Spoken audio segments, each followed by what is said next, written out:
Are you ready? Stand by.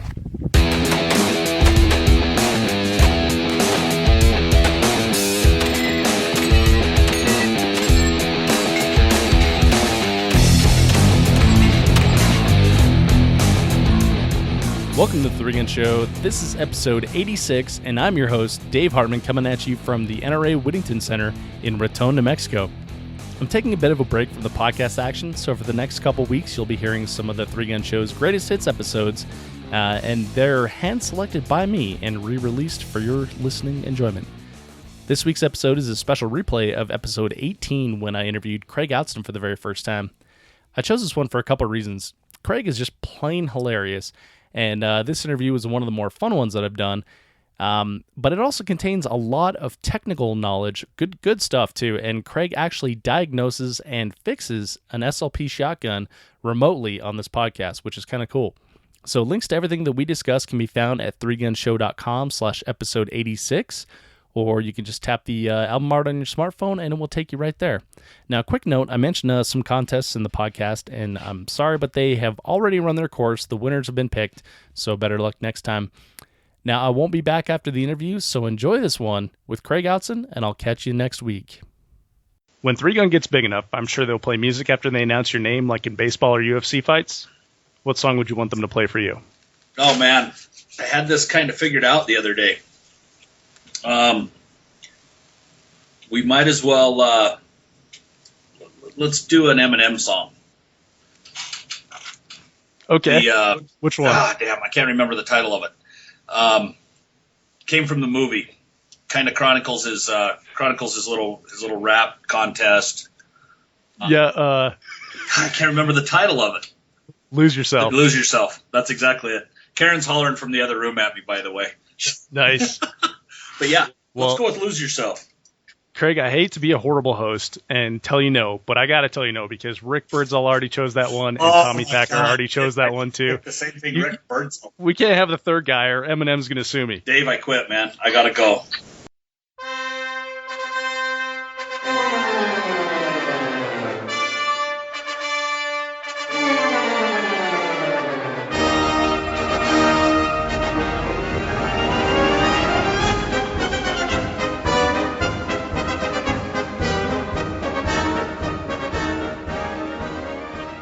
Welcome to the Three Gun Show. I am your host, Dave Hartman, and this is episode 18 with Rainier Arm Shooter Craig Outzen. Before we get into the interview, I want to thank you for downloading and listening to the show. The Three Gun Show is a weekly podcast dedicated to the fastest growing shooting sport. Each week, I will be bringing you a new episode featuring an awesome three-gun athlete, manufacturer of multi-gun specific products, and sometimes both. If you like the show, please tell a friend, subscribe in iTunes, and leave a review. The greatest compliment you can pay the show is to tell a friend, whether on the web or in person. In this week's interview, Craig climbs up on his soapbox to talk shotgun setup, load development for your rifle, and how he overcame 3 missed targets on the first stage of the Three Gun Nation Western Regional to win the match. Craig also offers up some cool stuff for a giveaway, so be sure to listen after the interview for details on that. Everything we cover in the interview can be found in the show notes, so if you're listening to this at the gym or on the way to work, please head over to threegunshow.com/episode 18 when you get in front of your computer. And now, please join me in welcoming to the show, Craig Outzen. Craig, thank you for joining me on the Three Gun Show. You bet. Craig, I'm really excited to hear, Andy Peterson recommended that I give you a call and we chat, and I'm glad that he did because I can tell just in the preview, or the pre-interview here that we're going to get along, and you're going to get along with the format of the show, which is like keeping things light and having fun. So Craig, we see a lot of things on social media and television. Tell us a little bit about yourself when you're not on the range. I'm actually a fireman by trade. I've worked for the Unified Fire Authority here in Salt Lake for the last 19 years, working on my 20th year. So I'm close to being able to retire. Probably not going to, but that's a big hurdle in our career where they call it the KMA club, where you can kind of start rolling on your own and not having to worry about what anybody can do to you. Nice. So I've had a really long, enjoyable career with that. I've always been involved with specialty programs within that career. did time as a paramedic on our SWAT team for several years. I was a heavy rescue specialist in our department. I've been a captain for 13 years, so I was a captain of the heavy rescue program for a while.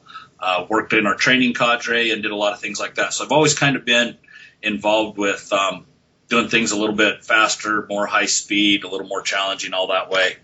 And when I grew up shooting, and so when I started shooting again, kind of went that same way with this. As far as hobbies and stuff go, shooting's really kind of become my one and only hobby. With work, I stay pretty busy here, and then traveling and shooting keeps me pretty busy away from that. So in one way or another, I have the luxury, when you say if I'm away from shooting, what am I doing? I have a pretty cool life that I get to kind of do that away from shooting as much or as little as I want to. So. Oh, that's great. So you said that you grew up shooting. How were you introduced to shooting? So I actually grew up shooting trap. So Oh, okay. Kind of polar opposite of 3-gun, which trap is really kind of a regimented sport. It's very etiquette driven. There's no variation at all in what you shoot or what you do or how you perform. At a certain point it becomes a very a big mental exercise, right? Are you able to control yourself enough to continue doing this simple skill over and over the same way? So it's got its own challenges, but I grew up doing that. Got very competitive, shot quite a bit, wound up going to college and kind of left shooting for, other than outside of trap shooting, I'd grown up hunting and plinking a little bit with rifles and pistols, but I'd never really done anything serious. So went all the way through college, did a lot of motorcycles, snowmobiles, boats, did all kinds of stuff like that, played some competitive softball along the way, and ultimately kind of got back into shooting in, maybe 2000, 99, 2000. Started shooting a little bit, and oddly enough ran into a guy named Larry Correa, who was local here in Salt Lake, and he was selling some T-shirts on a gun forum, and I wanted one of them. And he's like, "Oh, you're in Salt Lake, so let's meet up." And he told me about the IDPA club that Andy had mentioned. It's called the UDPL here in Utah. And so went out and watched a match. Thought that was kind of cool. I had a Beretta 92. I'd watched Lethal Weapon, so that seemed like the way to go. A lot of Berettas sold by that movie. That and rolling through, Christmas tree lots.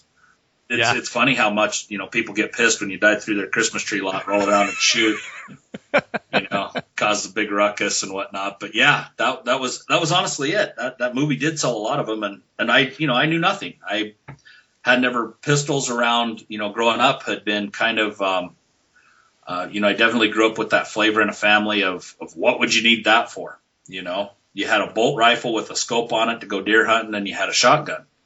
And you went hunting pheasants a little bit during the year, and you went shooting trap. And so I really had no clue on the pistol thing, and started shooting at UDPL, and that led to a USPSA match, and that led to, okay, this seems like fun and wanting to go faster. And I read an article where Travis Thomasy advocated that you should start with an open gun. And so I had an open gun built, and away we went. And that just all kind of tumbled into eventually leading me to shooting 3-gun. That's interesting. Starting with an open gun, why would he why did he recommend that? So oddly enough, most guys will recommend that. Michelle will straight up recommend that. Travis does. Almost anybody will kind of recommend that, and we see it a lot even teaching now. If I put a young kid on a 22 with a little dot, the only thing that I have to I've separated some skill sets out. So instead of that visual acuity of having to line up front sight, rear sight, target, and having those 3 different focal planes to control, is actually a pretty difficult thing to do, and hold the gun and grip the gun and stance and trigger control. So with a dot, we actually separate some of those skill sets. so we can work on those skill sets a little separately, a little more easily. And you'll see that advocated a lot with kids. And, it's kind of funny because it goes against conventional wisdom, which guys are like, well, when I get good enough, I'll get a better gun. When I get good enough, I'll get an easier platform.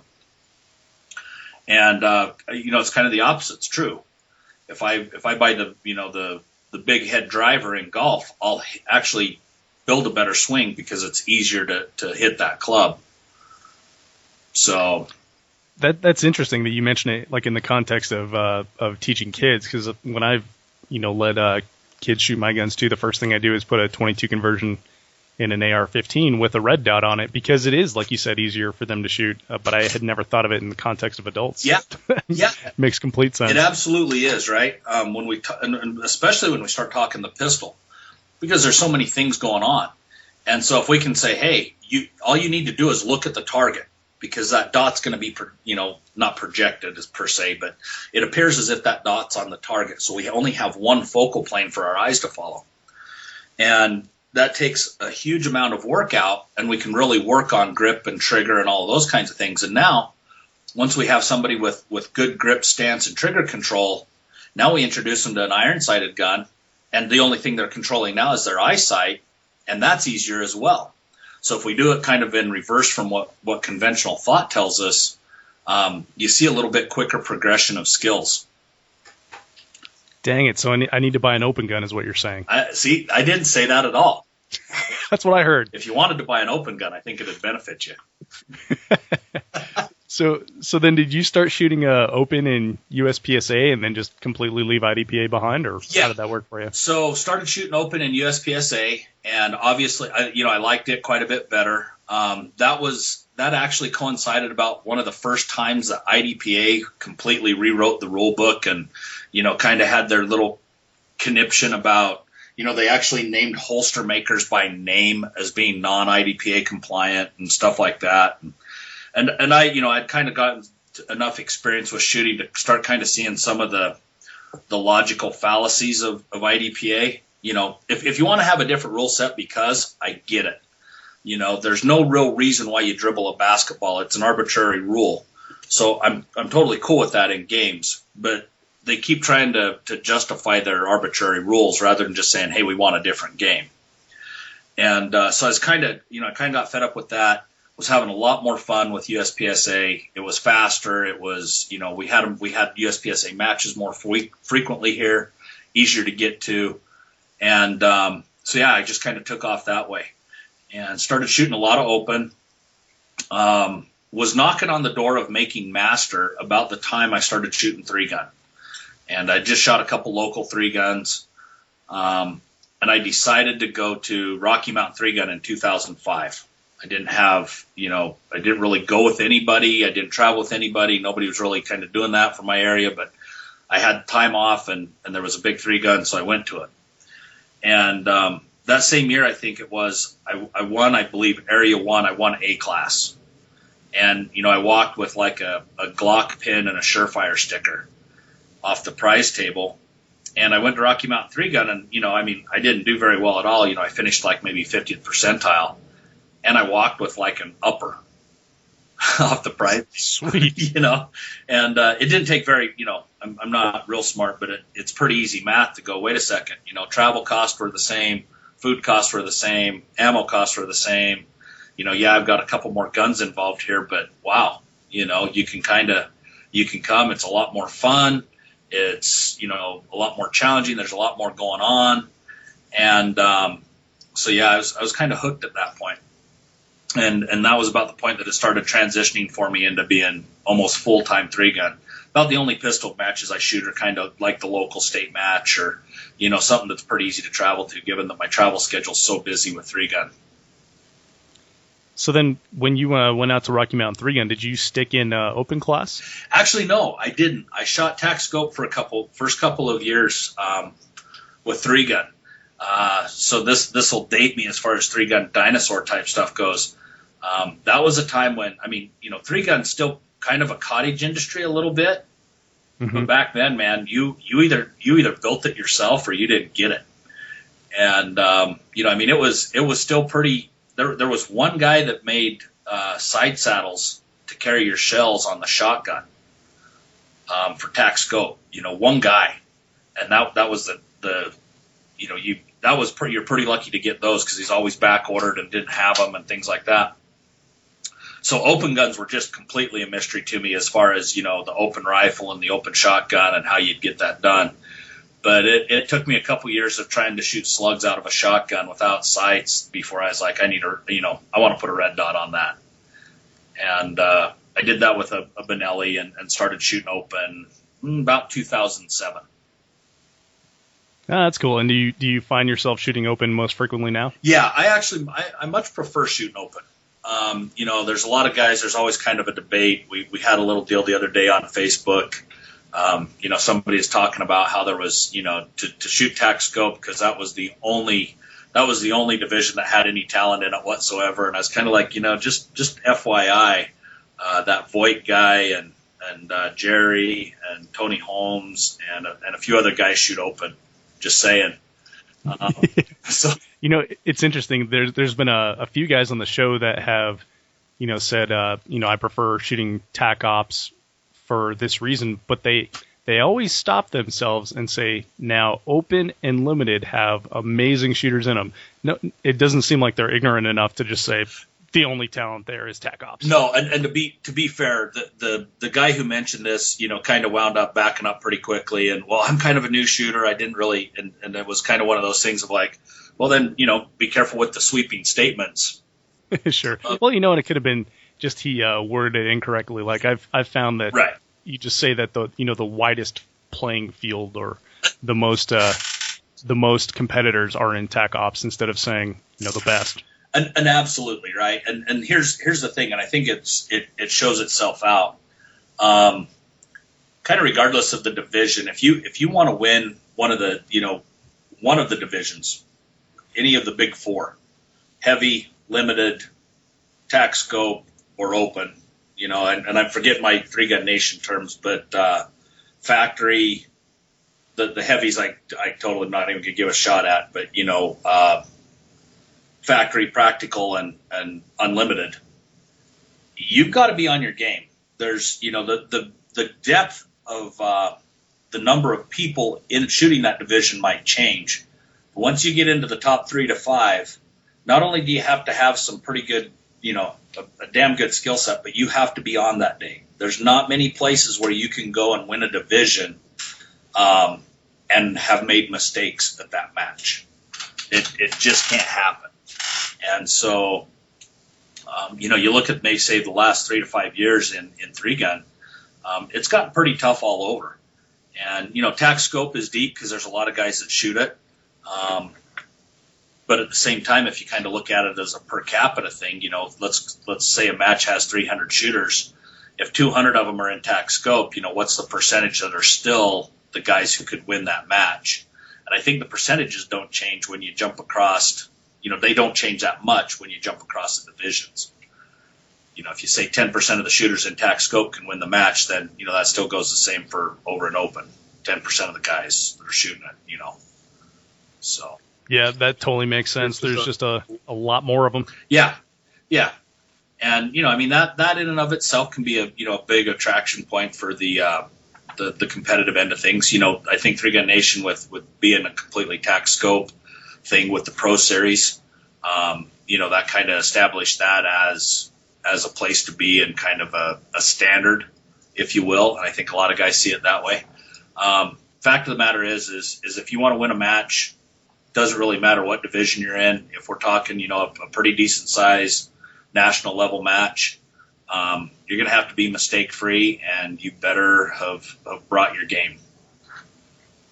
Yeah, for sure. So Craig, open is quite a, I guess I would say gear intense, type of category.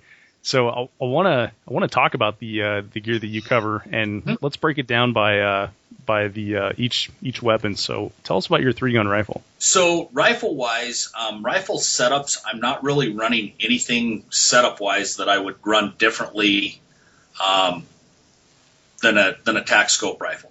So I depending on on the match, I've either got a really lightweight 16-inch gun, little pencil barrel, lightweight, kind of Pro Series type gun, very little weight to it.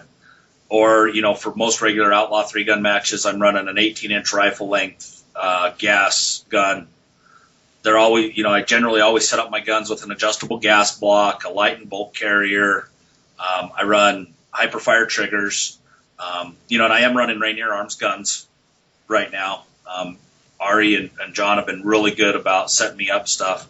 The lightweight gun that I run from Rainier Arms is actually kind of just their factory setup gun, and it's really sweet. But is that they call it a rock? Is that right? Yeah, it's called the Rainier Urban Carbine. Oh, okay. And little 16-inch gun's got a great little barrel on it, little pencil weight, cold hammer forged barrel. Shoots really nice. The whole gun, the stock rifle itself is 6 pounds. Wow, that's really light. Yeah, and that's click add to cart. It's 6 pounds, and so it's a great little gun, really good price point. And I put an optic on it, put a trigger in it, and away we went with that gun. But anyway, basically kind of the tac scope setup.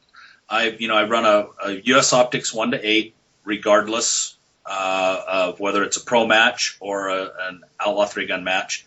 Down at 1 power, field of view still good. The illumination in that is really bright. Some guys toyed with going to kind of a red dot during the Pro Series, and I didn't see the advantage to it. Even shooting the plates at 50 yards, sometimes there's an advantage to running 2-3 power on that and kind of centering up that visual in your optic. So I stayed with a scope. Between the divisions, whether I shoot tac scope or open, in tac scope, I'll have a set of offset sights on it. If I'm shooting open, then I've got an offset red dot. And then open allows me to run a bipod. So I'll run a bipod when you have the chance to go prone and have a bipod out on the open rifle. But other than that, I run a really common setup. Lightweight bolt carriers from Rubber City Armory. Just got a new one today from them that's kind of still prototype stage, a little bit pre-production, but they just did a titanium lightweight bolt carrier, and it's going to come in at a price point that's just going to freak people out for it being titanium. So that's pretty cool.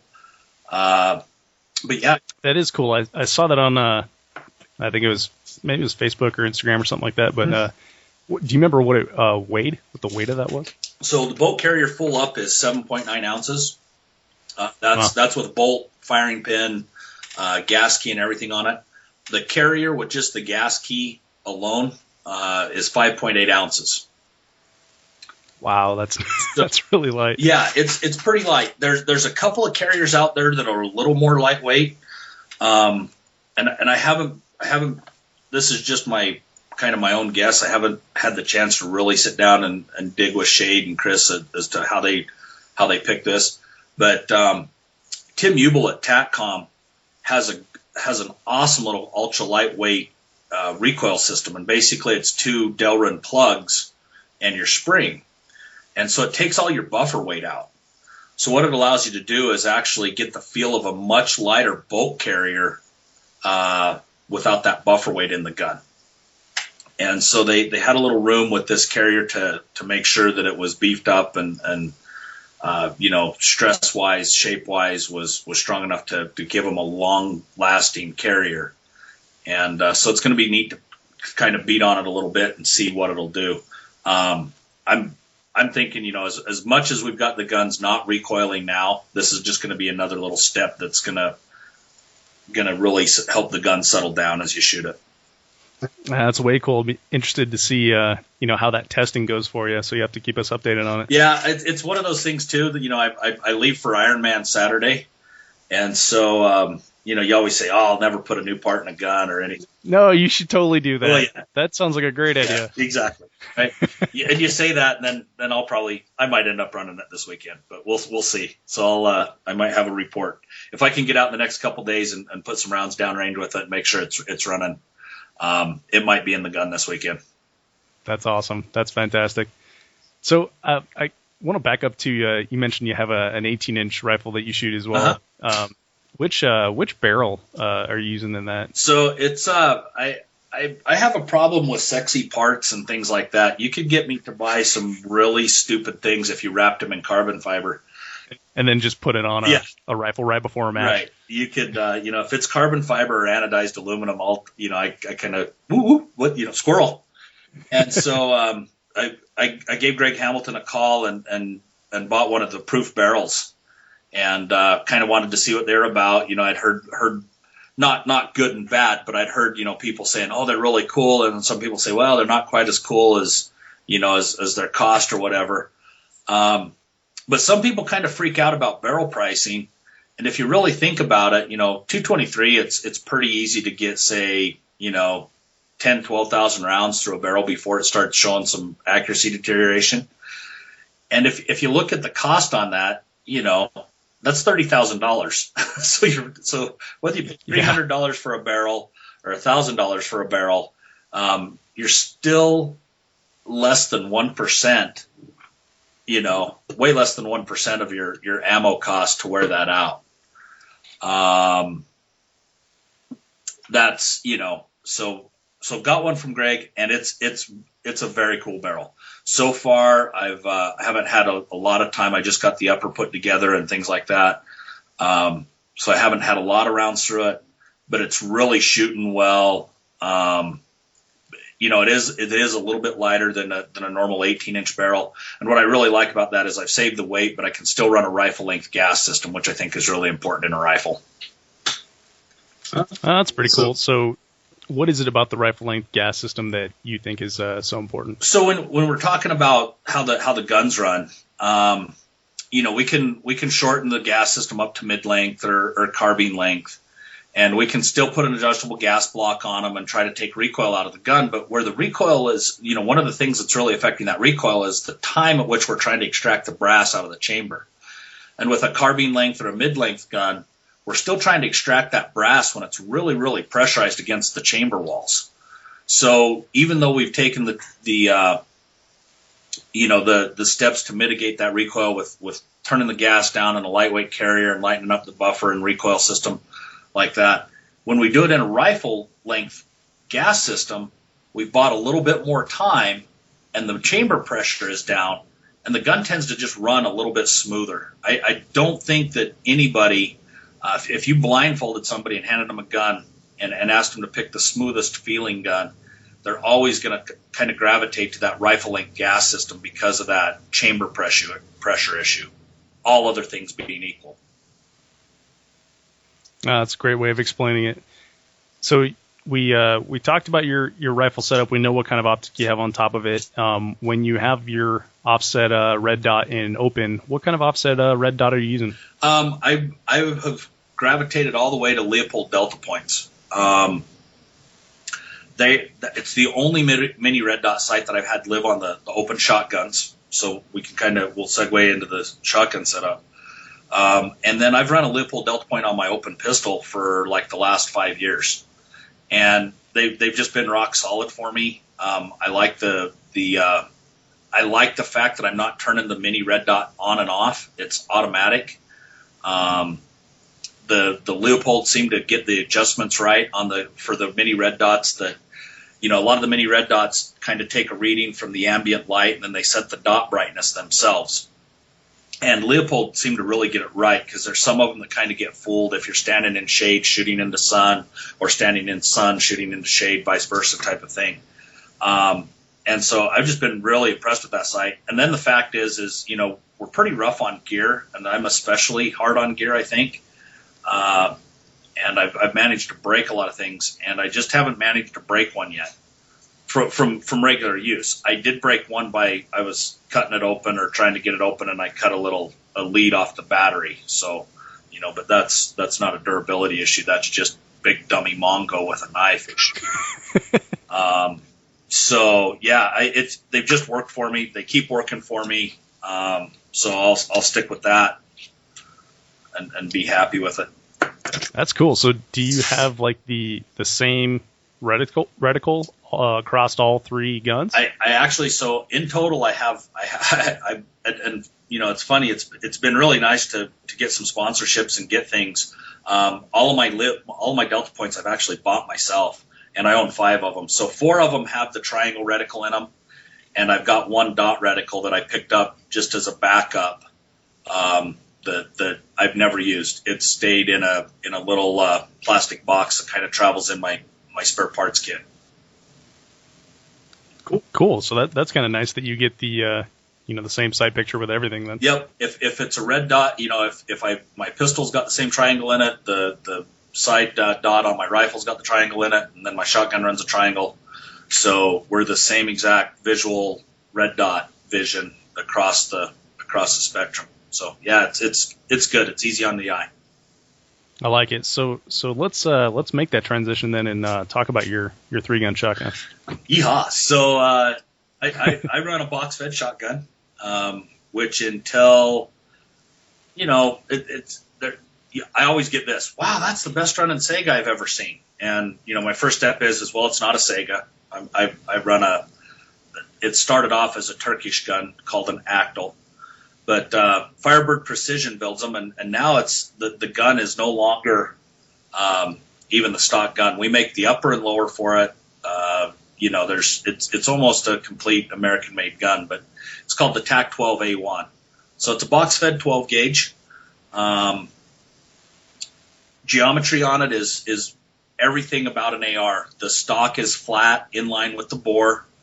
Got a long forend on it. Got a non-reciprocating charging handle, which makes it really, really nice with the shotgun, because you will end up doing some, whether you're changing between shot and slugs, or it's pretty difficult to have a lot of capacity with the shotgun. So a lot of times you will do a reload to an empty chamber and have to run the bolt. So having that non-reciprocating charging handle on it's pretty handy. But everything about it's been converted to where it is the same feeling as my AR, a little bit bigger in a couple spots, barrel and things that way. But the trigger, the safety, the grip, the relationship with the stock, everything about it is AR geometry. So I don't have to make any adjustments that way. Just got a new one from Jim. It's running good, so we'll be running that at Ironman, and it'll be going to Italy with me in September for the IPSC World Shotgun Shoot. So, way cool. Yeah, no, very, very cool. The international shotgun thing is unreal. It's a pretty cool deal. Well, I definitely do want to chat about that as well as we go along here. But let's round it out and tell us about your pistol here, and then we'll switch gears and talk about your match schedule and stuff. Pistol's really simple. When I first, and actually it's a good testament to the builder. Dan Vidal built the gun. I had him build it in 9 Major way back when it was still called 9 Major, and everybody was screaming and hollering that it couldn't be done and it wasn't going to work and all of those kinds of things. And it has run. I've got well over 100,000 rounds on it. So the pistol is pretty much essentially your basic open gun setup. Shorty. It's a 4.5-inch slide. So at the time it was kind of seen to be a little bit more lightweight, easier to move the gun around. But anyway, shorty with a titanium comp on it. I have a Arredondo mount with the Leopold on it. And but it looks, from the outside, it looks similar to pretty much any open gun setup you've got. And then it's a 9mm gun. Runs minor ammo really well. And, a lot of times 3-gun, I'm not really running anything, too fast unless Ironman is kind of one of those matches that I'll still put major ammo back into it to run for the spinners and some of the steel that you get at Ironman. And then occasionally I'll still run major ammo through it for a USPSA match now and again. That's pretty sweet. Sounds like a quite the setup there. What sort of like belt setup with holsters and pouches and stuff like that do you have going on? Carry all that gear around with you? Blade Tech's been really good to me. I did try the Safariland ELS at one point, and was switching back between open and tack scope occasionally. It really plays hell with your belt system. And the ELS is a pretty good setup if you're running one division, but where I was running 2, it just didn't work for me. Every time I had changed divisions, I'd need to move like one connector, one set of holes. And, that wound up meaning that I had to move 18 connectors, one set of holes. And so I was really frustrated with that, and I went back to Blade Tech system, and they call it the TMMS and Tech Locks. And one, it's easier to set the belt up. It's very quick, and it's still just as secure. But second, it's kind of fat kid friendly. So if there's kind of a goofy position you get into on the, on a stage, I can just grab a mag pouch or a, kind of my holster, and if I need to scoot it just an inch to get away, to let you get into that position a little more comfortably, it's really easy to do that, and that's something you just can't do with the ELS system. So been really happy with that, and that's what I run. I run the Blade Tech holsters and mag pouches and their belt. And then it's pretty hard to find Actal magazine mags, and as well mine are custom mags that were made for it. So I had center mass holsters do the mag pouches for my shotgun magazines, and I run those on a drop leg because they're quite long, so you can't really run them at belt height through there sticking up in your armpits. So do those on a drop leg and run with everything from there. That's pretty sweet. So you're a right-handed shooter? I am a right-handed shooter. So then do you run those mags in your left hand? So yeah, or excuse me, your left leg? All my magazines are on my left leg. On my belt obviously is pistol mags and rifle mags, and then the shotgun mags are on a drop leg on my left leg. And how do you do running with those mags on your leg? Really good.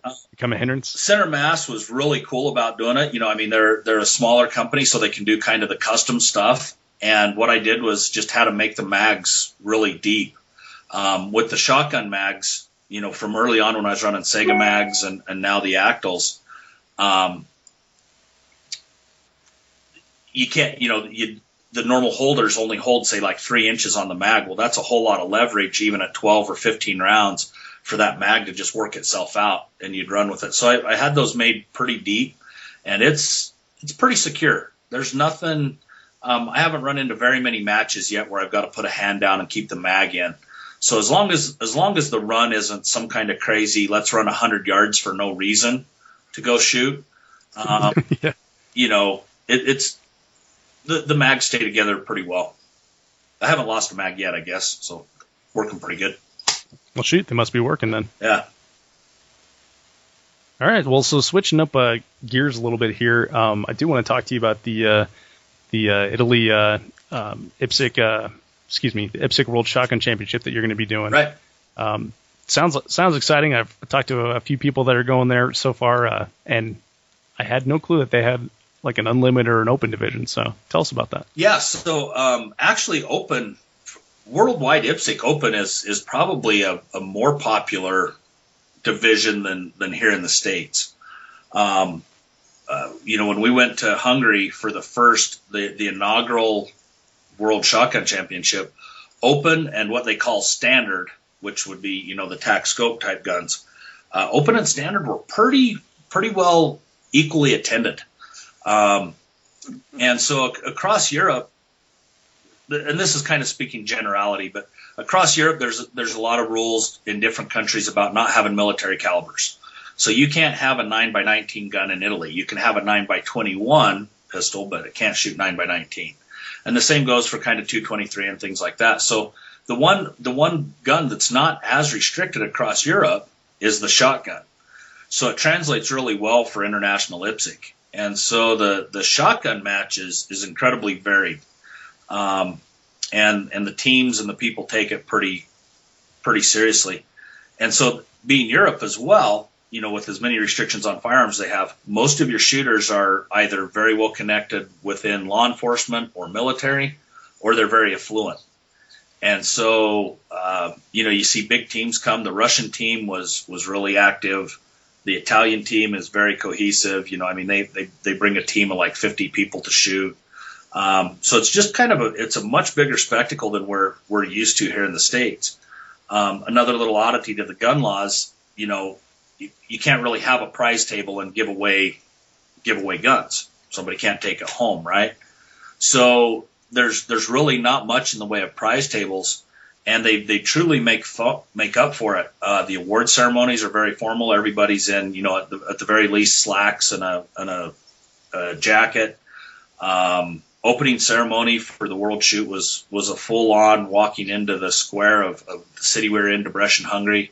They had dancers, they had guys riding horses, they had a band. It was a full-on procession. So it's a really big deal. It was a huge thing to be a part of. It was actually even amazing. I didn't expect it to be as an emotional thing as it was, but to go over and represent the United States was a really big thing for us. So we had a great time. We kind of got hosed on ammo. And so this is a big year for us. We want to go back and take our shot without having an ammo excuse. Well, okay, so out of all that cool stuff you just said, I latched onto the ammo excuse part. First of all, that sounds incredible to have, like you said, a huge spectacle like that. That's way different than dragging out to like some dusty, dirty field somewhere like we do here in the U.S. No, it's the procession and the work that goes in. The stages are decorated and all of this kind of stuff. And when I say that, yeah, it was World Shoot, but they do that for kind of their local matches. The stages get painted up and everybody's it's a pretty big deal. So that was all awesome. What happened was we got over there and we had tried to set up an ammo shipment to meet us. So everybody had gotten together and kind of tested ammo. We had done an ammo shipment. We had one of a big vendor that was willing to ship the ammo. And what ended up happening was we got it all set up, and the receiving facility in Hungary winds up they're an ammo dealer, but they're a law enforcement ammo dealer, and it winds up their license somehow does not allow them to accept shotgun shells. So they're like, because that's like sporting or something exactly. like that? So if they had a sporting license, they could have accepted the shotgun shells. They're like, well, man, it's okay. It'll only take us a week. Well, by the time they got that week done, it was done. All of that kind of thing. So we wound up having to use, kind of cheap, crappy third world European ammo. And, it bit all of us. Jerry was there. He zeroed a stage because of ammo. I zeroed 2 stages because of ammo. And, even when it did run, you kind of had it was a little bit sketchy. I had shells where the shot had actually pushed through the plastic hull and was leaking out. Not the crimp had gone bad, but we're poking out of the hull. So we were they like made of wax or something. Yeah, just like that. Just cheap, thin, stuff. Had a few malfunctions, and so started rolling our rounds across the table.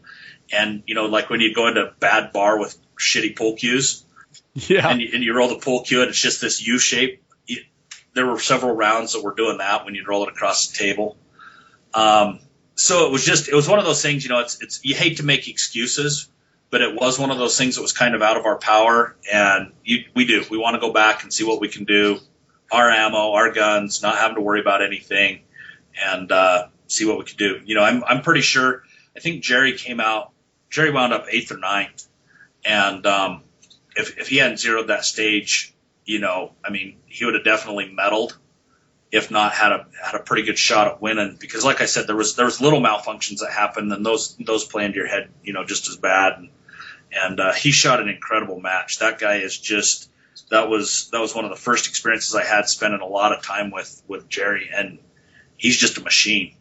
That guy is so strong-minded, and his skill set's so big, and it was just absolutely amazing to watch him shoot for 6 days and just crush all 6 days.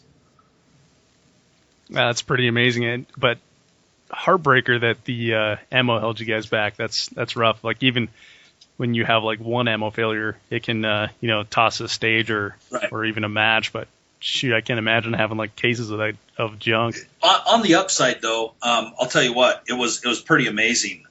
We got there, and I bought some ammo from a vendor who was on scene, and went to test it, and it wasn't running in my gun. The couple of brands that he had didn't run very well in my gun. And one of the ROs, who was Hungarian there, he doesn't speak great English. I obviously don't speak Hungarian. But he's like, wait here. He got it through to me to wait. And he ran around and grabbed all his buddies, and he grabbed me like 6 more brands of shotgun shells. to try. Oh, wow. And so we found a brand that ran in the gun, and he was cool enough. The friend of his that had that brand had a bunch, so he sold me ammo. He brought ammo for me every day to shoot. And so it's just a great commentary kind of on the, across international lines, and I think across this sport in general. It was an awesome commentary about how helpful people were. There wasn't anybody that was trying to hamstring us or snicker and like, ha, the U.S. guys don't have a chance.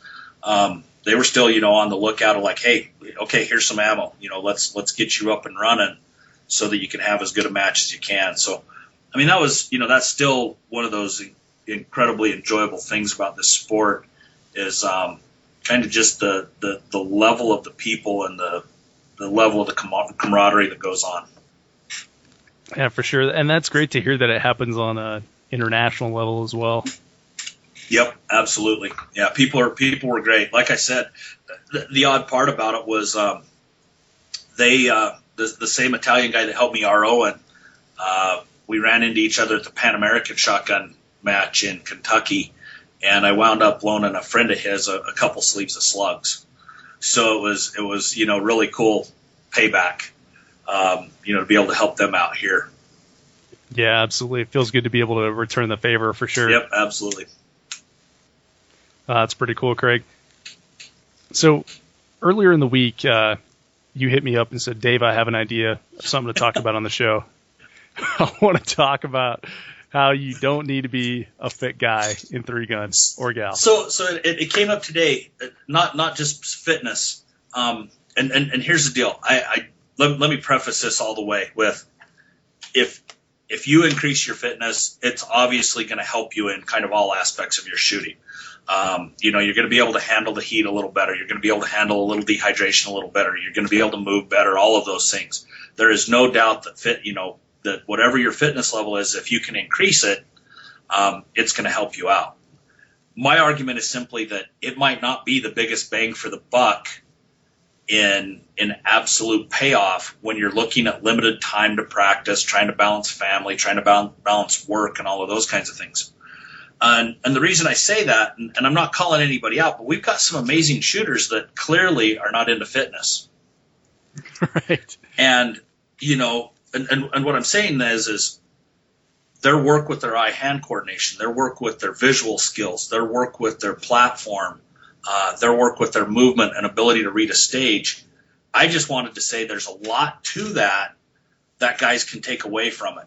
And the reason I wanted to kind of bring it up as an issue, it's not to get in like a pissing match with anybody or call anybody out. That's not my point at all.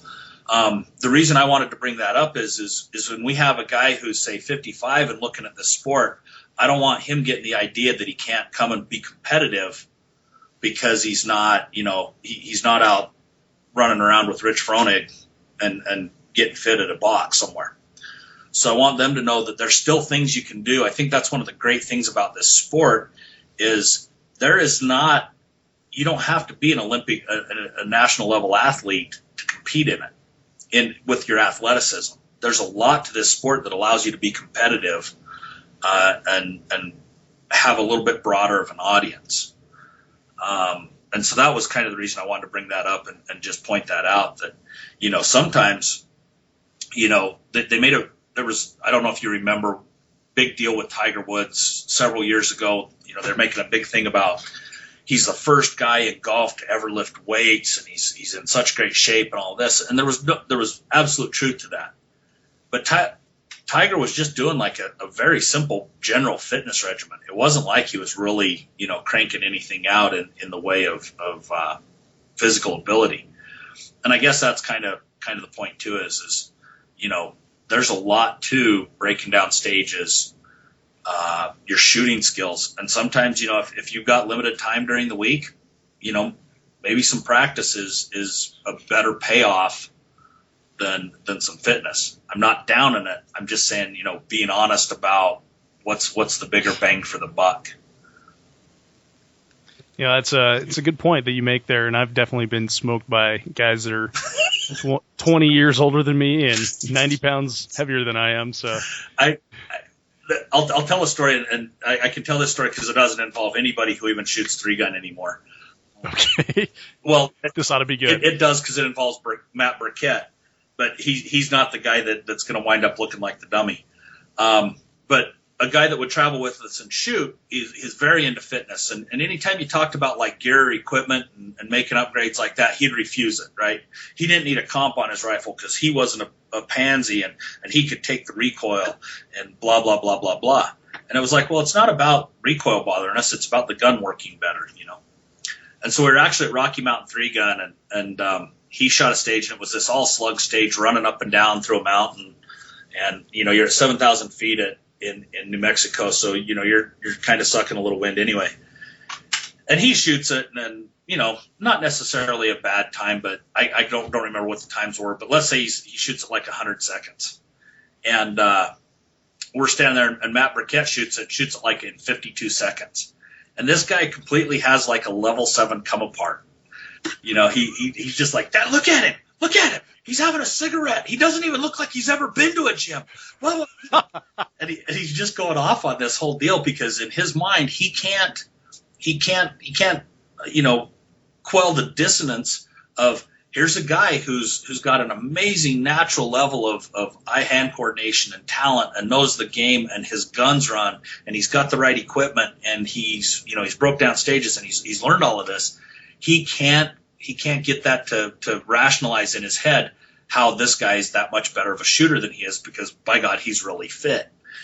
And, what was funny about it was Matt is one of the guys in this sport, and there's many of them, but he's one of the guys who talks to you regardless of whether you're a big boy shooter or not, you know, and I'd met Matt already and he'd, you know, just treated me like a buddy and we'd talked and, you know, he gives you all the help he can and he's fun to be around and talk to. And, so I went over to Matt and I was like, hey, that guy says you're fat and out of shape. What do you got to say about that? and this guy just kind of freaks out, right? He's like, well, no, that's not what I was saying. And he starts just completely backtracking. And it was just funny to watch that setup. And that's just the example that I was given is, you know, I'd hate for a new shooter to be discouraged, based on a fitness level or, you know, based on, any type of perceived disability that they think they might have to not come and shoot. And be able to shoot at an incredibly high level. You know, I think that's something that yeah, is your general fitness important? And should we all, you know, I mean, I'm a fat kid that's always struggling on that side of things. You know, and always has that as a goal. But I just wanted to make sure people knew that, you know, hey, get out, come and shoot. There's a lot of ways you can improve your game and improve your performance, aside from, you know, spending 30 hours a week, trying to become an Olympic athlete. I like that message, Craig, and also make me feel like a jerk. So I'm gonna hang my head in shame. No, don't. And that's the thing. I don't want anybody thinking that because there's some guys who are incredibly fit. You know, Andy's one of them. You look at Ravin Perry. You know that guy's fit. Greg Jordan's a damn monster. If you know, as nice as that guy is, you know, he's just an animal. And, you know, I'm not looking for people to take that at all. It's just, you know, through teaching folks and trying to introduce people to, you know, you also see a side where you kind of want to make sure people know that they can still be competitive. I don't think Pat Kelly would mind me pointing him out. You know, Pat's been shooting this sport for a long time and, you know, we joke about, you know, waking up sore in the morning and kind of, you know, have to take a couple old guy pills to get moving and all of that. And Pat can still lay the smack down on shooting. He still moves incredibly well and well enough to stay competitive. But his shooting skills are so superior that, you know, he's still a force to be reckoned with, regardless of the division he decides to shoot. So on that note then, Craig, if you take a you know, newer shooter or mid-level shooter, someone who wants to progress in the sport, and they come to you and they say, Craig, what should I do? Where am I going to be able to spend my limited time in the week and get the most bang for my buck? What would you recommend that be? Wow. You know, I think the biggest thing people need to do is don't be shy. Go find a class. And whether that's only a pistol skills class or a rifle skills class, But I think an incredibly important thing that people shy away from is actual formal education. And they really try strength of will to shoot better, right? They've got the basics down, and they're able to hit the target. They're able to shoot pretty good. Let's say, good solid B class, A class pistol shooter.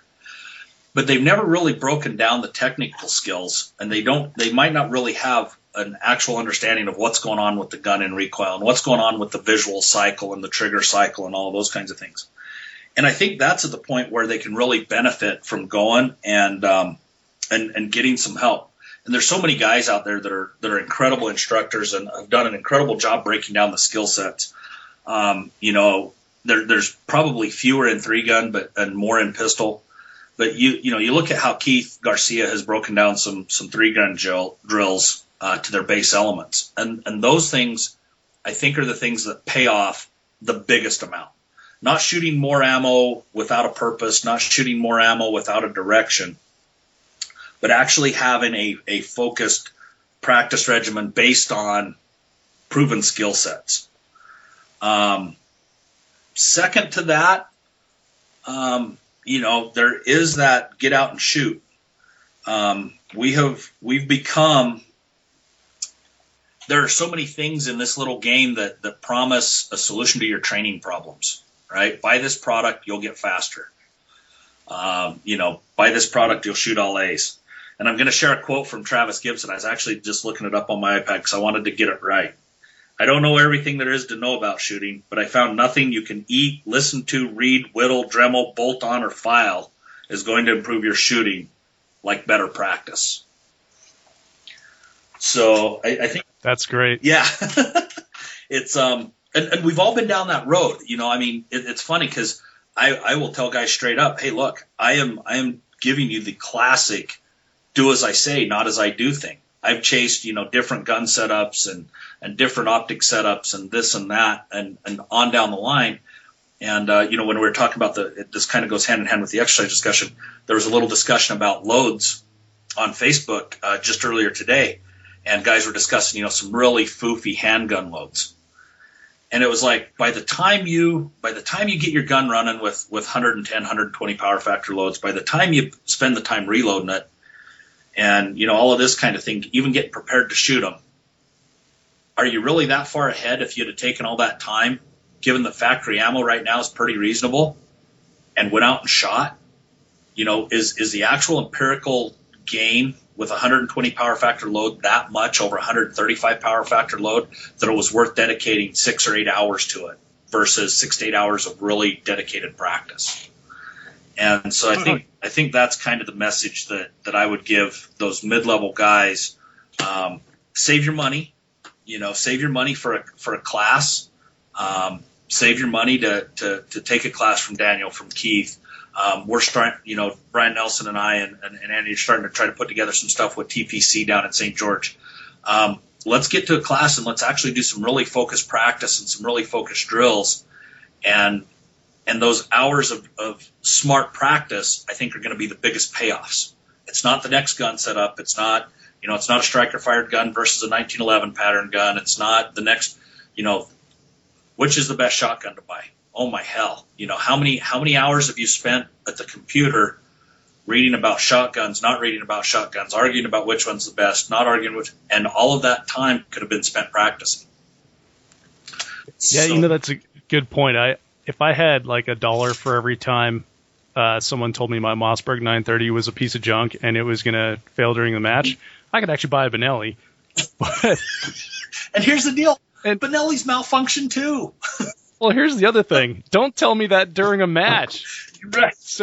Tell me after the match. Send me an email or something like that. But don't be the dick that tells me that during the match. Well, and you know what? Here's the deal. You've hit on a pet peeve of mine. I'm going to soapbox on you for a minute. Shotguns suck. Preach on. Shotguns suck. End of story. It doesn't matter which shotgun we pick. Okay? The mechanism of a basic tube-fed semi-auto shotgun really revolves around the shell catch and the lifter, right? The timing of the shell catch and the lifter. Yep. Those are incredibly important. So the first thing we do is we take and we put a tube on and we increase the pressure on the shell catch, how exponentially, however much we increase it, because we stacked 12 shotgun shells on it now instead of 4. And every time we pull that trigger, that whole stack of shells goes forward and back in recoil and smacks that shell catch, right? So it's now taking a beating. And then we're asking that lifter, now that we've goofed up the timing of the shell catch, or we filed on it, or we've changed it, or whatever, so it's easier to load. Then we've welded up the lifter and made it heavier, so its timing's changed. Then we take into account that even really good shotgun ammo is the money spent on that shotgun ammo is the quality of the hull, the quality of the shot, and the quality of the wad and powder in it. It's not made on the quality of the dimensional stability of the shell. So if you take a caliper and a set of mics to shotgun ammo at Cabela's, it doesn't matter whether it's double A's or gun club, you'll see a big variance. So we've got this ammo that's this goofy rimmed ammo. Shotguns are going to malfunction. They just are. There's we can do what we want with them, but they still malfunction. So maybe some will argue some more than others, and you hear this Benelli Mystique. It's kind of like the Glock Mystique. Yeah, a stock Benelli runs pretty good if I run heavy enough ammo in it. But once I get it all tuned up, sometimes they get just as finicky as any other tuned up gun. And I'm not necessarily bad mouthing Benellis. I'm just saying I think there's some fallacies out there that get perpetuated, and it's perpetuated on, well, I own this, so I've got to talk it up and I've got to talk yours down. And yeah, it becomes like your girlfriend. You got to defend her to the end, right? Right. I bought this. It's got to be the best one because I've already bought it. Right. Yeah, you're pot committed to it, Yep. And I've run, my first open gun was a Benelli. I've run SX2s. I've run FN SLPs. I run a Versamax now in Tacscope. I've run Segas. I've run Actals. I feel like I've got a pretty broad experience level with the shotguns, and all of them have their own little quirks and problems. You got to work around them. And so, back to, instead of chasing that next late great shotgun, I had one of the Beretta 1301s in there for a while. Great gun. But anyway, if you're gonna practice, and you practice smart, and you figure out your gun and you figure out the maintenance schedule for it, you're miles ahead of the guy who's gone through 3 shotguns trying to find the perfect one. And so that theory, the theory that I'm proposing is just, it kind of holds true across the board. And, if you've got a Mossberg 930, hey, hit Jerry up, hit BJ Norris up. These guys are doing great with Mossbergs. Yeah. Apparently they work okay. Lena won a world championship with one of them. I'd say that's okay. That's not too bad. Yeah. So, as well as Benelli's won a world championship, as well as the current world champion in standard designed the Beretta 1301 comp. So when you talk to Roberto, he made changes to that gun that he felt would be competitive. So there's plenty of guns out there that are competitive and solid. And back to, if you learn that system and learn the practice and you learn what to do with them, you're going to be pretty all right. All right, so I feel like for selfish reasons I have to bring this one up. My you mentioned the FN. My shooting buddy Bill shoots an FN SLP. Right. He's been having like a couple issues every now and then, and every time he does, he shouts Browning A5. He's going to be he's going to buy a new shotgun, and it's going to be the Browning A5. Which I'm all for, because then I'm going to buy his SLP for cheap. Yeah. Since it's no good to him anymore. But now I did see that you have a quick little Instagram of you quad loading doing doubles on a A5. Right. Do you have any experience with that shotgun? So I haven't shot it very much. What you saw me doing there was I did a bad move. I started cutting. I was kind of one of the first guys to go to loading quads, and I did it because I'm so right-handed I couldn't really load the weak hand method. So going into the Pro Series, I was shooting open. I had to get my shotgun loading skills up to par. Practice. I could get a pretty good weak hand load, but I still wasn't quite on time. And what I noticed is if I went a couple days without dry firing, without dry loading with a weak hand load, man, it just went to crap, and I had to work to get it back up. So the way we used to load tack scope shotguns was there was a method called the car lock shuffle, where we grabbed 4 shells with our right hand off of the old school belt carriers, and you still did the coolie flip and burn, and you put them in 1, 2, 3, 4, kind of like we do quads now, but instead of 2 strokes of 2, you did just 4 strokes of 1. And so the quads kind of came around, started working on that. And what I saw was I had to get a new tack scope shotgun, so I actually picked the Versamax. And as I started working on the port, I realized that the way that we were cutting ports to load weak hand and get the port forward, get your thumb away from the lifter and everything like that, I saw that we could, kind of cut ports. Anyway, I started cutting ports really flat and organic looking, kind of all smooth instead of angular cuts with a mill. And so a lot of people have been having me cut ports. So the only experience I've had is with the A5 is doing those ports. It's a good gun. It's going to be, to me, it's very much the Benelli, it's the gas gun, inertia gun trade-off.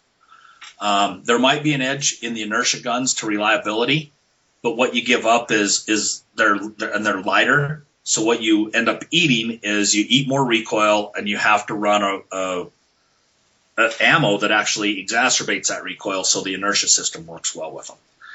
And you can, people have been lightening the bolt for a long time. And just in my opinion, that's not what needs to happen, because you want that bolt to stand still. So lightening the bolt doesn't necessarily help it that much.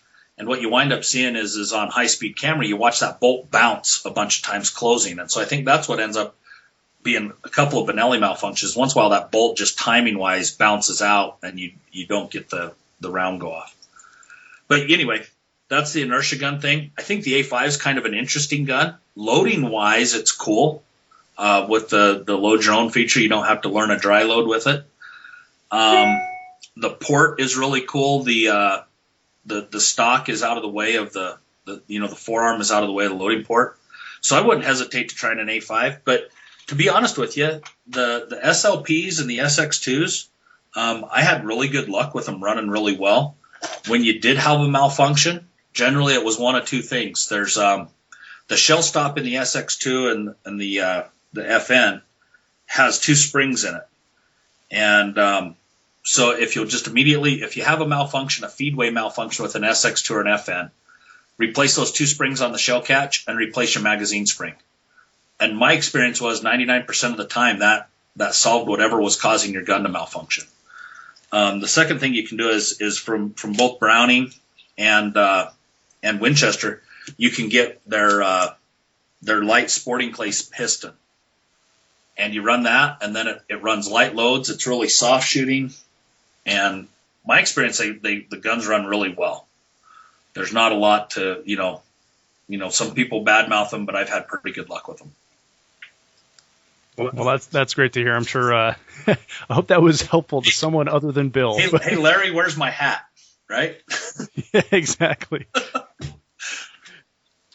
That's pretty awesome. So, so thank you for that. Yeah, no worries. I appreciate that. No worries. And for you, if you like the SX2, there's always, it's pretty easy to get it tuned up and running. Yeah, for sure. Next thing I want to talk to you about, Craig, is what sorry, I just lost all train of thought. My dog ran through the room like, oh shit, I hope he's not doing anything bad. All right, so I actually have a question from a listener that I think might be right up your alley. You mentioned Barnes Bullets in as one of your sponsors. There's a guy named Mike Rasmussen. He sent me an email, and he says, one thing I'd love to hear you ask about is what ammo they're using and how they fine-tune it and fine-tune their guns to the ammo. Now, I'm assuming from the context that he was talking specifically rifle, okay. But I'll let you take that one wherever you want to go. So I think there's a couple ways to go with ammo. Generalities across the board. Let's talk pistol and rifle, because that's what most of us are reloading for. I don't know very many guys that reload shotgun ammo, so most of the time we're just picking shotgun ammo off the shelf. Shotgun ammo off the shelf, real quick, you got to find what runs in your gun. So sometimes that means, if you've got an inertia-driven gun, generally a higher charge weight, a higher shot weight will help that inertia gun work better, even if the velocity is a little slower. For the gas guns, kind of the opposite's true. The more velocity you can get, which means more powder you're burning, and the lower shot weight will tend to kind of make them work a little better. Either way, shotgun, you're kind of stuck with finding what's on the shelf, what runs in your gun, what feeds in your gun, what shoots consistently for you. Pistol and rifle, I guess maybe one of his questions was, are we getting real crazy with trying to reduce recoil out of the round? Some guys have gone that way, and kind of like we talked about earlier, there's certainly a measurable objective data point where we can say there's less recoil going in the gun with this load than with that load, bullet weight, speed, whatever. Those are calculations we can do. My question is always, sometimes, you're chasing it down a rabbit hole. If, for instance, String Gun Nation Pro Series rules say that all you need to have is a mark on that steel. Steel doesn't have to fall to score. All you need is a mark on that steel. So some guys have said, well, man, I'll just really, really download my pistol, and then I'll be a lot faster. And keep in mind, maybe I'm talking with some extremes, so just kind of take this with a grain of salt, follow along with the argument. If I download enough, then maybe my gun reliability goes down. And really, how bad is 135 power factor loads? We're not talking about having to make 165 power factor limited loads in USPSA that have a lot of recoil to them. A factory 9mm in a heavy 2011, pretty damn soft. I don't know that you can get faster. It might feel, and perceptually you might feel that, and anecdotally there might be a bunch of guys that are like, yeah. But I think if we actually had the time and the wherewithal to sit down and really do an objective test of it, we might not see the benefits that we think we're getting. With respect to rifle ammo, there were some guys, and I tried this out a little bit, shooting some incredibly light bullets at the Pro Series matches because we weren't, we're pretty much the longest we were shooting was 50 yards. So we were going down and finding some like 40 grain Hornady VMAXs or some little teeny 40 grain bullets and downloading them to say, 2,900 feet per second. And trying to get the gun to run on that and then shooting those. And you could get an AR to feel pretty much like a 22 conversion kit. Again, it took, if I look at the time that I chased a perfect load for that, how many times I drove an hour away to go shoot and chronograph and come back and do another load and do all that kind of thing, I'd have been better off just practicing. I don't know if that's the same answer you'd get from everybody. With respect to long range ammo and like the Barnes bullets that I'm shooting and now the Barnes ammo that I'm shooting, when we start shooting longer ranges, what we're really trying for is we do want that gun, we do want that bullet going faster. Faster means better ballistics for us. Better ballistics means less margin of error on our hits. The one thing I think you need to, that everybody needs to keep in mind, that it's not always just a velocity race. You do want to do some accuracy testing because, 50 feet per second isn't worth it to me to lose some accuracy on that gun. I want all the accuracy I can get and then as much velocity as I can get within that accuracy limit that I have. I'm using when I reload, I'm using the Barnes bullets. And I'm using Western Powders, the Ram Shot product, so a Ram Shot tack I find works really good with the heavier bullets. I've had excellent results with it, real good reliability. It seems to be pretty temperature stable, within reason. And I've had excellent results with that. So I really like that combination. And the neat thing about tack is it works just as well in 308 as it does in 223 with the heavy bullets. So good luck with that there. I don't know, anything else that he'd asked in that question, or is that? Well, I'll tell you what's something that I just thought of. We do have I get a lot of email and what am I trying to say? Reviews on iTunes from guys that are saying, I'm new, I'm looking to get started in this sport, or I just got started in this sport, or something like that. So, can you explain the accuracy versus velocity comment that you just made on your bullets there? Absolutely. And you know what? Earlier today I was thinking this was definitely something that I kind of wanted to bring up, so thanks for reminding me. I'm not a great rifle shooter. As far as distant targets, and you probably pay the dearest cost on distant targets for missing them. So I'm always putting a lot of work into being a little bit more accurate, and a little faster at distance, because that's definitely a portion of my game that at times I've struggled with, and that at times has really kind of bit me as far as performance goes. One of the best things that really helped my rifle shooting improve was understanding ballistics and understanding about zeros on the gun and what that bullet actually does when it leaves the barrel with respect to where is it going, where am I looking with my scope. And so in the simplest terms, we have where we sight our scope in at, or our dot, whichever the case may be. But let's say we choose a 50-yard zero. In a lot of respects, for a lot of AR-223 ammo, we're going to be very, very close when we do that 50-yard zero.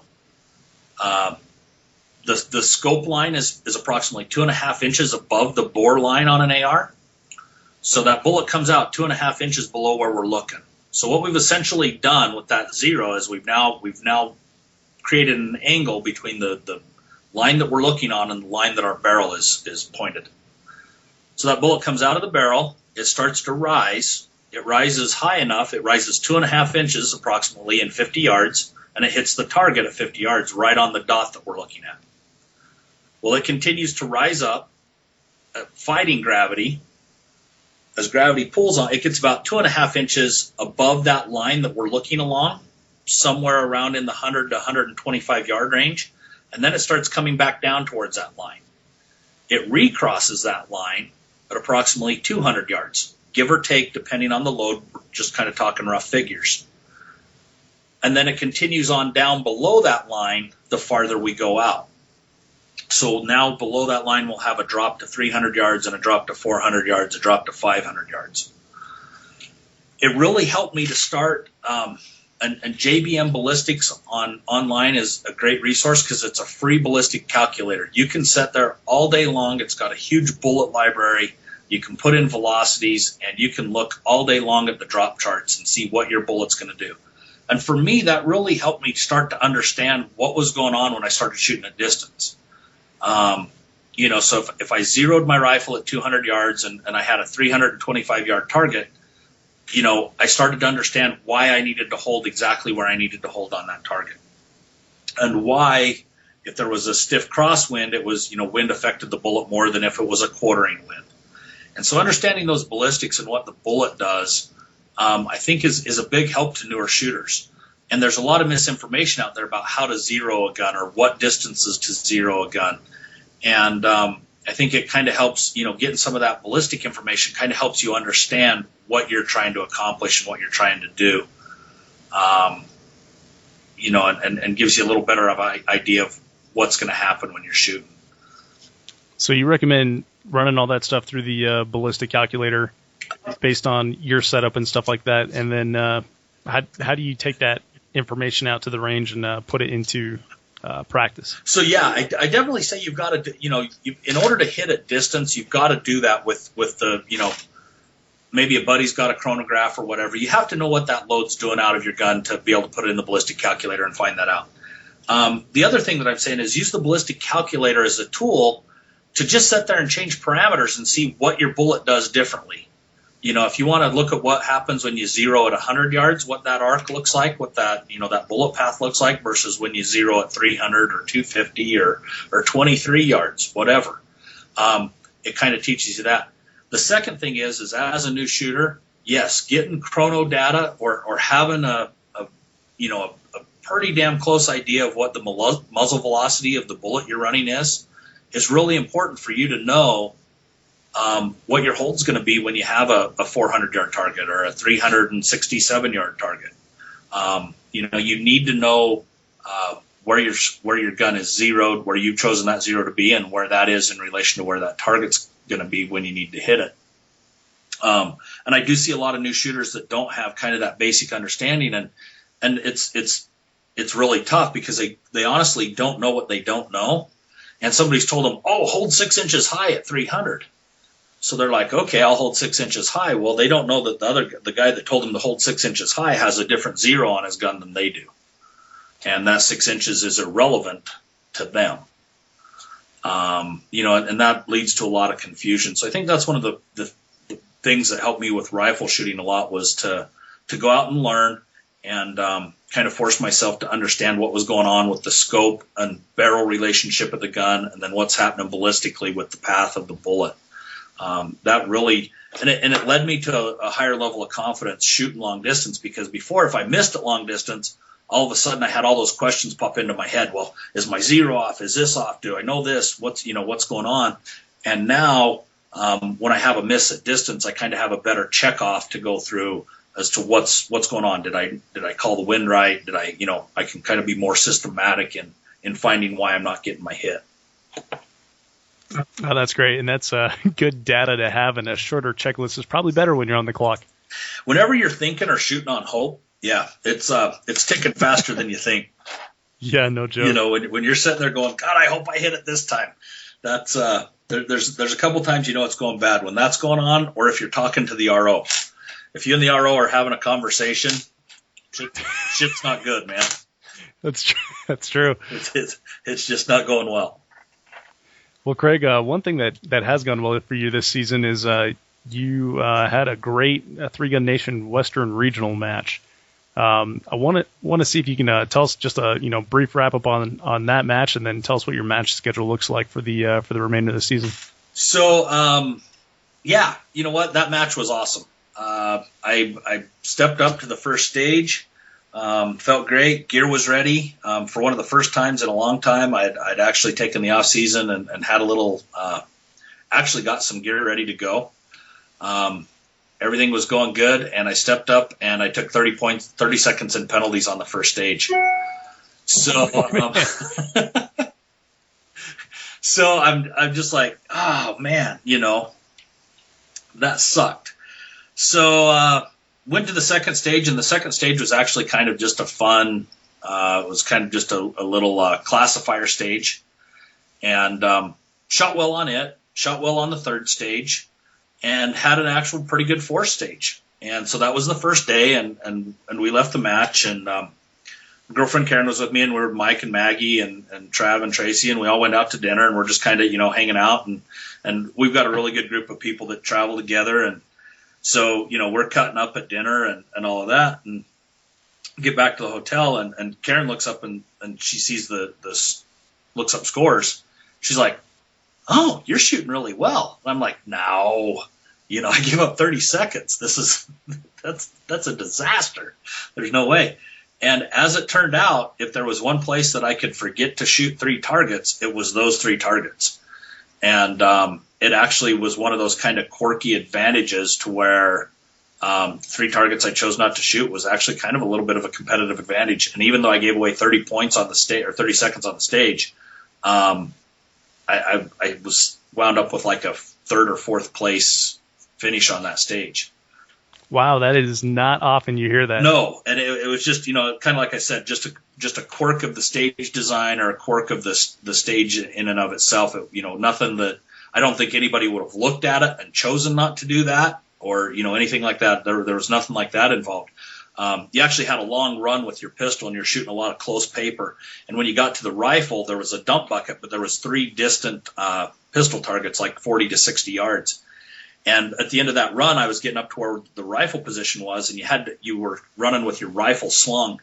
So I started thinking, okay, I got to get the pistol in the bucket and get my rifle unslung, because getting unslung takes you a minute. And I just put the pistol in the bucket and went right to rifle and started shooting. And by that time, I couldn't get the pistol. By rule, you couldn't take the pistol out and shoot the steel that I'd forgotten. Anyway, wound up shooting the rest of the match pretty well, and come out with a good win.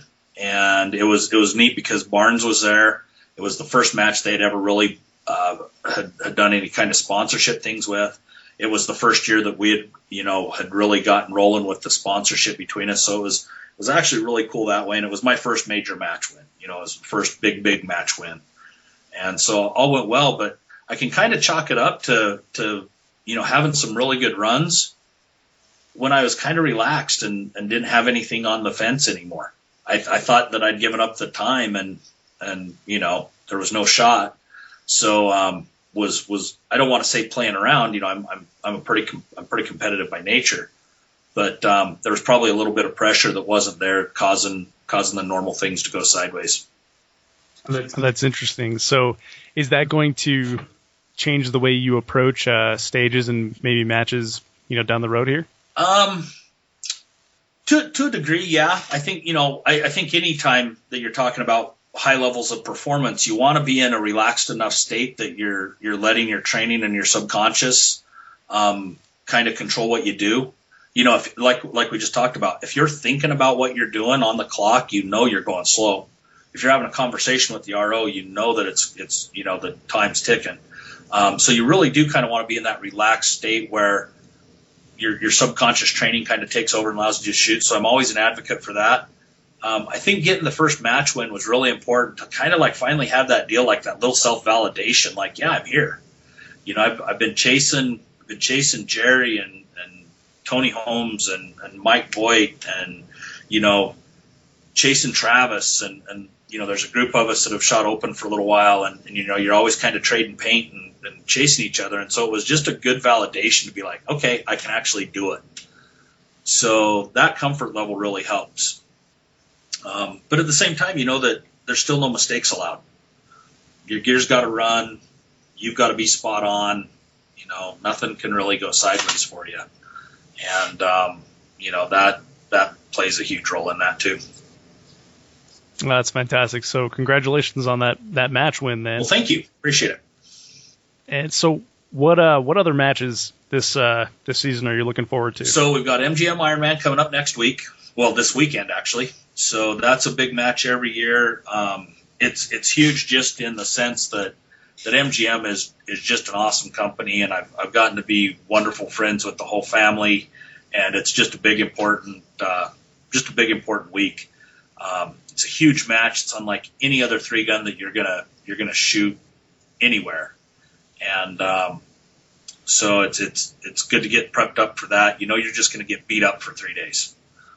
It's 1,000. It's the same number of stages. It's a 10-stage match over 3 days, but you've tripled the round count, and that's if you don't miss a single thing.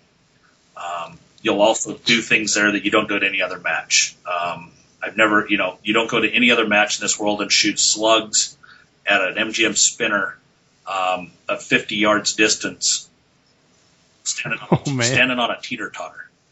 So, yeah, that is unusual. I've never done that. Yeah, shooting clay pigeons at about like 25, 30 yards underneath a car left-handed on the offhand only stage.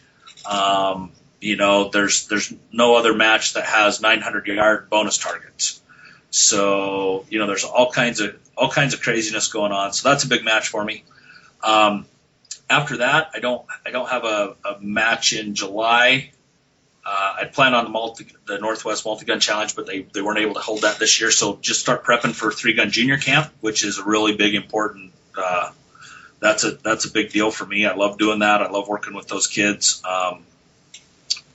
And it's just a lot of fun to spend three days with kids who are just completely jonesed on everything you have to say. They're fun to train with because whatever you tell them to do, they're like, yeah, I want to do that. And so it's just a good time. And then after that, we're going to get into August, and I'm not quite sure what I'm doing in August. I'm trying to run a slot to Rocky Mountain. Denise, chop, holler at me, please. So I'm trying to. I've got one of my sponsors has got some slots, but they've already been spoken for. So just trying to work that out. I'd like to get down to Rocky Mountain 3-Gun this year. That's always a good match. And then it's kind of just some off time and getting ready for the big trip to Italy in September. That's going to be huge. That's a lot of preparation and getting everything ready for it. And it's craziness because we come back from Italy, and my girlfriend's parents live close to Peacemaker, and they've got the NRA World Championships and the Starlight 3-Gun match the week we fly back into Dulles. So probably going to try to do some sort of craziness where we leave Salt Lake, go to Italy for 3 weeks and shoot there, and fly home, stop in Dulles, visit Karen's parents, and shoot 2 matches all in in one trip and then fly home.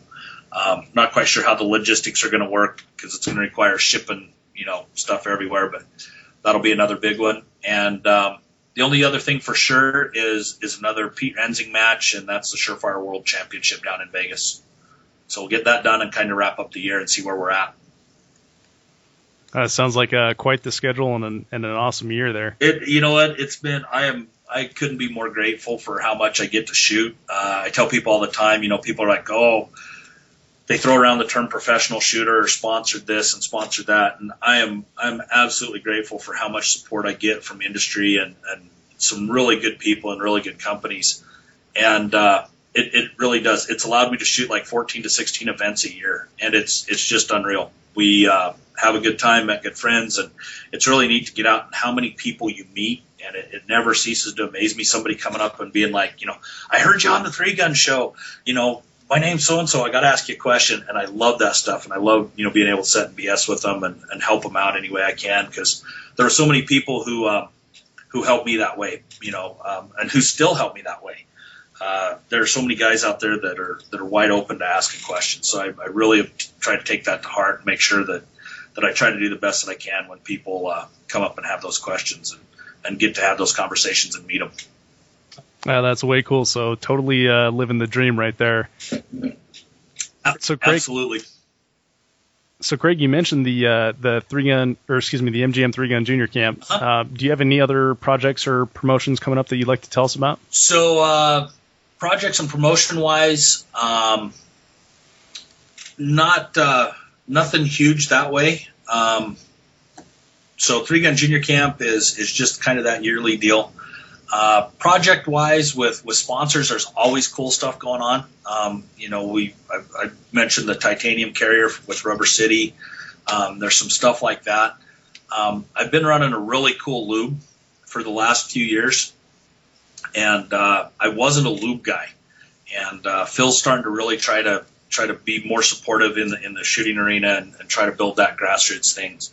And so he did offer up a promotion for the show.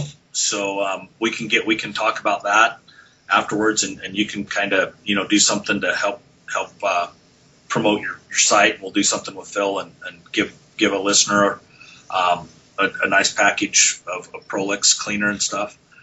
Cool. That sounds exciting. So we'll get that going to him. But other than that, not working on a whole lot. Just really want to get out and get that shooting in and be getting done with her. Excellent. So I follow you on social media. You're active on there, and I would imagine that if folks are listening here and they want to check out what you're doing and what sort of projects you have going on with your sponsors, that's probably a good way for them to do it. Absolutely. I'm really active on Facebook. I've really tried to start incorporating more Instagram and Twitter into the deal. So trying to get a better handle on those platforms, but I've got both a personal page and an athlete page on Facebook. It went way too far on the personal page to ever pull it back. So I just pretty much try to cross post everything. But yeah, get a hold of me. I've had, like I said, it's been really fun meeting people. I've had great conversations via PM or whatever with guys. So, I absolutely love that stuff. Any questions you have for any of my sponsors or product, I try to be really, really good about either knowing it or being able to get you some information. And then occasionally, if you can get with me one-on-one, some of my sponsors, are definitely happy to help guys out with a little bit of a discount or whatnot. So that's always a good way to find out about new things and do some stuff like that. That's way cool. So if you're listening to this and you're thinking like, okay, I'm going to go follow Craig on Facebook, but I don't have Instagram, sign up for Instagram. Instagram is the coolest thing for gunners out there. It's just pictures of guns all day long. Yep. It's fantastic. So that's that's what I'm trying to get better at is linking across and being able to post once all three places. And so, whatever you're hooked up with, whatever you get comfortable with, get a hold of us and get part of it. Some of the 3-Gun groups on Facebook, there's excellent discussions. Facebook has really become the better edge of forums. You see, there were so many forums that just kind of devolved into a constant yapping about mine's best or mine's that. And with the multimedia ability of the Instagram and Facebook and things like that, to be able to post a video, to be able to show things. I think there's just a lot more interaction and discussions going on about, a better process, a better product, whatever you're trying to find out, there's guys out there doing the same, either trying to find out the same information as you, or there's a guy out there with the information you need. So it's really cool to get active that way. That's a good point. So Craig, got 2 last questions for you, and then I'll let you get on with your evening. Yeah, no worries. Can you tell me about your most spectacular disqualification? The Outzen? Are you talking specifically because you know about it, or No. But now I'm excited. I want to hear this. So there's an Outzen. They're performing an Outzen. So the very first, and for this I actually wasn't DQ'd. 2 of my DQs the 2 DQs I've had at major matches, both were, kind of a completely non-dramatic. Nothing really went down. One was a shotgun went into a dump barrel. I'm pretty sure I had the safety on. Some squad mates said that the shotgun, once I put it in the dump barrel, kind of, went around the dump barrel a couple of laps. When we got back to it, the safety was off. And that was at a match in a time before, some matches don't call that a DQ now. They just penalize you for it. This was a time when, the safety not being on was still a black and white DQ. So I DQ'd once that way. I DQ'd once with a pistol in a box, and I know for a fact that I had the safety on it. I think what happened was in the box was carpeted. I think it just grabbed the safety and knocked it off. So those are the 2 actual DQs that were there was no drama to them at all. But we're at the very first 3-Gun Nation match in Florida, and it was a complete crap trip for me anyway. I missed my flight. I had an early flight. I'd been up for like 24 hours at work. I thought I got home, thought I can sleep for like an hour. Set my alarm, and I woke up like 3 hours later. I'd missed my flight, so I had to catch a later flight. Didn't get in till like 2 o'clock in the morning that we're supposed to shoot. Had to do all kinds of jumping through hoops I was traveling with Travis Gibson to be able to get him a rental car because my name was on it, all that kind of stuff. And it was the very first pro match for all of us. So that morning was actually really cool because you had everybody there, and it was just a ton of pressure. Everybody's looking at each other, kind of, what the hell is going on? It's game on today. This is really the measurements were out. And anyway, there's a stage. There was a shotgun array.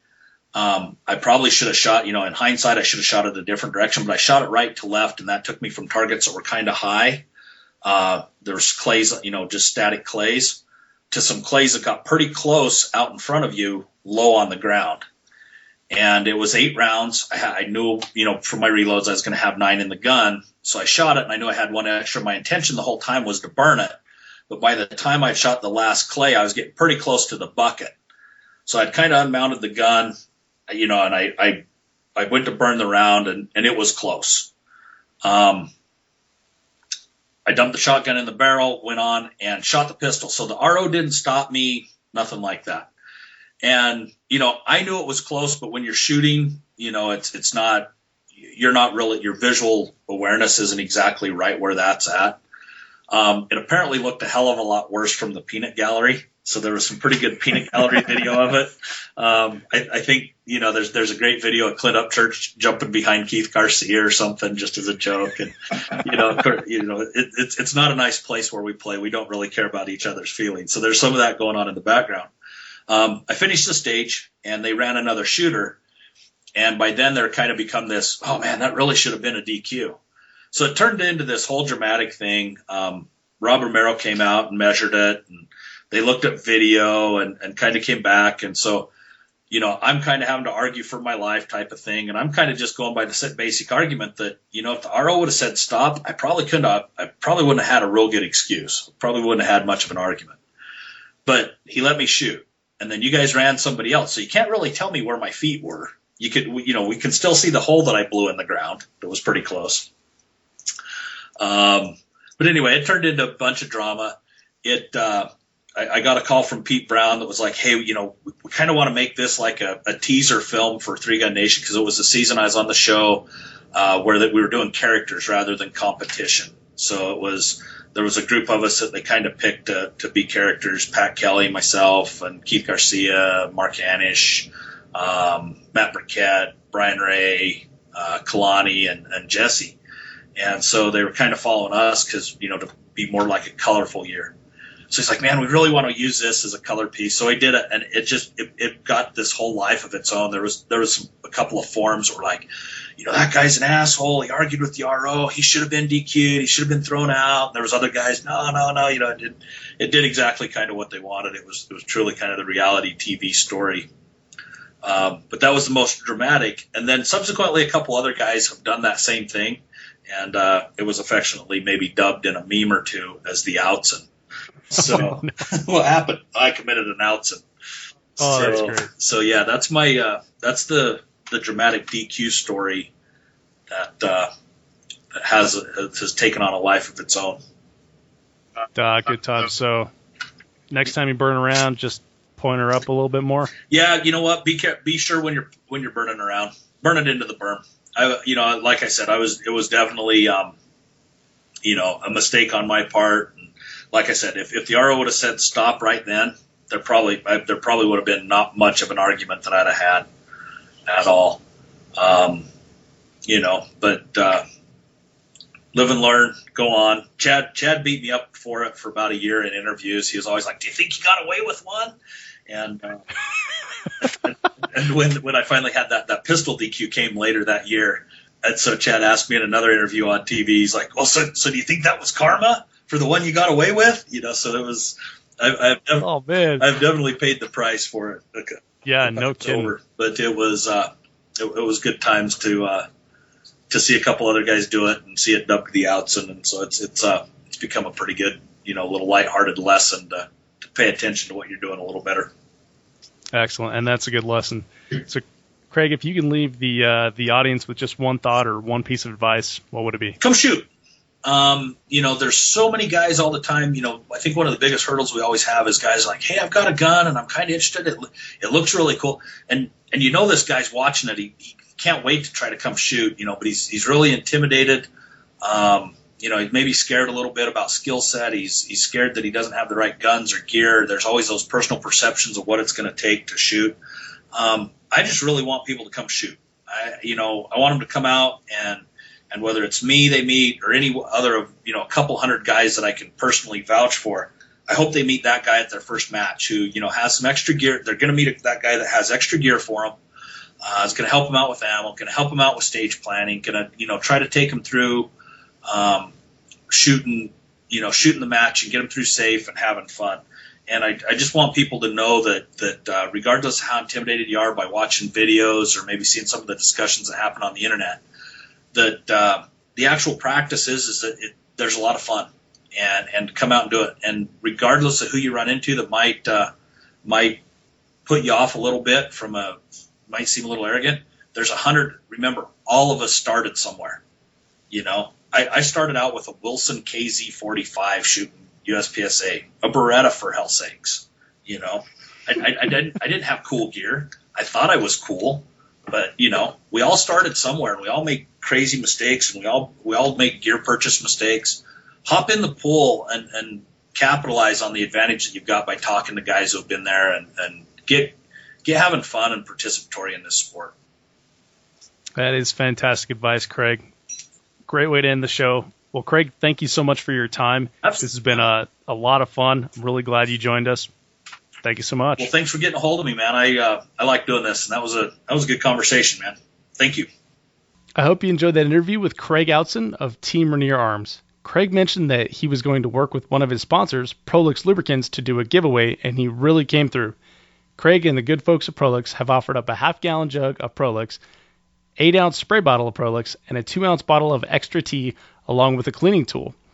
I checked out the website, and this is well over $100 worth of biodegradable, non-petroleum-based solvent and lube. So to enter the giveaway, head over to 3gunshow.com/Prolix, that's Prolix, and enter your email address in the box. Then I'll add you to the pile. We'll draw a name next Tuesday, June 23rd at midnight. Again, you can find links to everything else we discussed in this episode by cruising over the website, checking out the show notes at 3gunshow.com/episode 18. Thank you so much for downloading, listening, and subscribing to the show. I'll catch you in the next episode.